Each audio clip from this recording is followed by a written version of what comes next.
तुम मुझे खून दो, मैं तुम्हें आजादी दूंगा। ये शब्द सुनते ही एक जोश सा आ जाता है ना? हाँ बिल्कुल।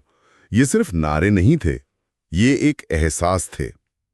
तो आज हम इन्हीं नेताजी सुभाष चंद्र बोस के जीवन, उनके संघर्ष और उनकी विरासत पर थोड़ी गहराई से बात करेंगे।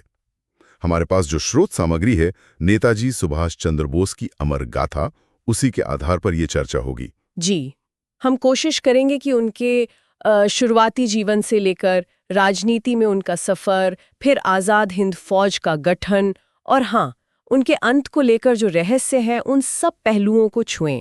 और ये देखना भी दिलचस्प है कि इतने सालों बाद भी नेताजी का जिक्र होता है तो लोगों में एक अलग ही उत्सुकता जगती है।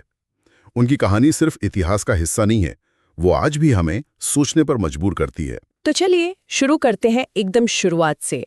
जन्म हुआ 23 जनवरी 1897 कटक में। पिता जानकीनाथ बोस एक जाने माने वकील थे और माँ प्रभावती देवी। और उनकी पढ़ाई कलकत्ता के प्रेसिडेंसी कॉलेज में।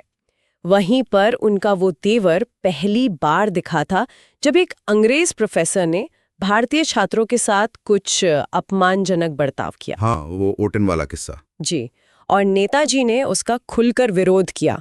नतीजा ये हुआ कि उन्हें कॉलेज से निकाल दिया गया।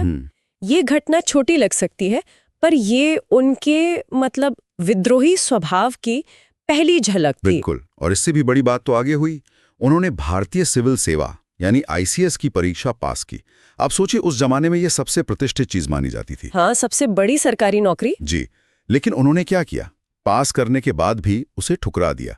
स्रोत इस बात पर काफी जोर देता है कि ये सिर्फ एक नौकरी छोड़ने का फैसला नहीं था, ये एक तरह से ऐलान था कि उनके लिए देश सेवा, आजादी की लड़ाई अपने निजी आराम और पद से कहीं कहीं ज्यादा जरूरी है। यहीं से उनका रास्ता बिल्कुल साफ हो गया था। बिल्कुल साफ, मतभेद की तरह नहीं देखता। ये आजादी हासिल करने के तरीकों को लेकर एक बुनियादी फर्क था। गांधी जी का पूरा जोर अहिंसा पर था, उनका अटूट विश्वास था उसमें। जी। वहीं नेताजी, जैसा कि स्रोत इशारा करता है, वो मानते थे कि जरूरत पड़ने पर अंग्रेजों से लड़ने के लिए हथियार उठाना भी जरूरी हो सकता है। ये उनकी रणनीति का हिस्सा था एक तरह से।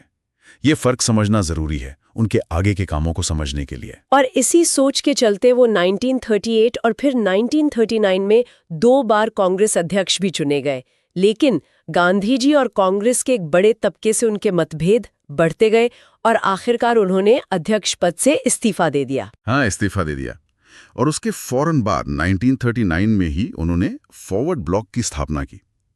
स्रोत बताता है कि ये सिर्फ एक नई पार्टी बनाना नहीं था, बल्कि एक कांग्रेस के अंदर ही एक ज्यादा तेज समाजवादी और तुरंत पूरी आजादी चाहने वाले धड़े को संगठित करने की कोशिश थी। उनके इरादे एकदम साफ थे। बिल्कुल। और अंग्रेज सरकार भी समझ गई थी कि नेताजी कितने खतरनाक साबित हो सकते हैं उनके लिए। तभी तो उन्हें बार बार जेल में डाला गया। जी। लेकिन 1941 में जो हुआ वो तो कमाल था। कलकत्ता में वो अपने ही घर में नजरबंद थे, अंग्रेजों का पहरा था और वो भेष बदलकर वहां से निकल भागे। हाँ, वो तो एकदम फिल्मी सीन जैसा लगता है। स्रोत में भी इसका जिक्र बड़े नाटकीय ढंग से है।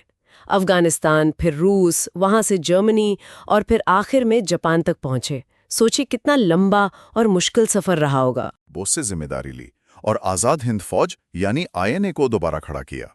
वही आईएनए जिसमें हजारों भारतीय सैनिक शामिल हुए। हाँ, वो सैनिक जो पहले अंग्रेजों की तरफ से लड़ रहे थे, युद्धबंदी थे। नेताजी ने उन्हें प्रेरित किया कि वो भारत की आजादी के लिए लड़ें और फिर वो नारा गूंजा, दिल्ली चलो। दिल्ली चलो। ये सिर्फ एक नारा नहीं था, ये विदेशों में रह रहे भारतीयों और खासकर सैनिकों के दिलों में आजादी की एक जबरदस्त आग जलाने जैसा था। स्रोत ये भी बताता है कि इसका असर भारत में चल रहे स्वतंत्रता आंदोलन पर भी पड़ा। उसे एक नई ऊर्जा मिली। फिर आता है 1945 का वो साल और ताइवान में एक कथित विमान हादसे की खबर। कहा गया कि इस हादसे में नेताजी की मृत्यु हो गई। और यहीं से वो रहस्य शुरू होता है जो आज तक पूरी तरह सुलझ नहीं पाया है। स्रोत इस पर काफी विस्तार से बात करता है। उस कथित हादसे को लेकर कई सवाल खड़े हुए। हाँ, बहुत सारे सवाल। क्या वो हादसा हुआ भी कर या नेताजी बच निकले थे? कई तरह की थ्योरी सामने आई। कुछ लोगों का मानना था कि वो शायद सोवियत रूस चले गए, कुछ कहते थे कि वो भारत लौट आए थे और गुमनामी की जिंदगी जी रहे थे, शायद किसी साधु के भेष में। अच्छा। हाँ, और सरकार ने कई जांच आयोग भी बिठाए इस मामले पर। Mukherjee commission, Shahnawaz committee, Khosla commission, लेकिन कोई भी आयोग ऐसा कोई निर्णायक सबूत नहीं दे पाया जिससे ये गुत्थी पूरी तरह सुलझा जाए। तो वो रहस्य वो आज भी बना हुआ है। उनका अंत चाहे जैसा भी रहा हो, उस पर रहस्य भले ही हो, लेकिन उनकी जो विरासत है वो एकदम साफ है। नेताजी आज भी हिम्मत, एक बेखौफ लीडरशिप और अपने देश के लिए सब कुछ कुर्बान कर देने वाले जज्बे का प्रतीक है। इसमें तो कोई शक ही नहीं है। आज़ाद हिंद फौज का गठन करना, इतने मुश्किल हालात में उन सैनिकों का नेतृत्व करना, आज़ादी के लिए एक अंतर्राष्ट्रीय स्तर पर समर्थन जुटाने की कोशिश करना, ये सब उनकी स्थायी विरासत है। स्रोत इस तरफ भी इशारा करता है कि उनकी जो विदेश नीति की समझ थी वो भी अपने समय से काफी आगे की थी। आज भी वो प्रासंगिक लगती है। हाँ बिल्कुल। उनकी पूरी कहानी जब हम देखते हैं तो एक सवाल मन में जरूर आता है, और शायद स्रोत भी इसी ओर इशारा करता है कि अगर किसी इंसान के इरादे वाकई फौलादी हों तो क्या वो सच में वक्त और हालात का रुख मोड़ सकता है?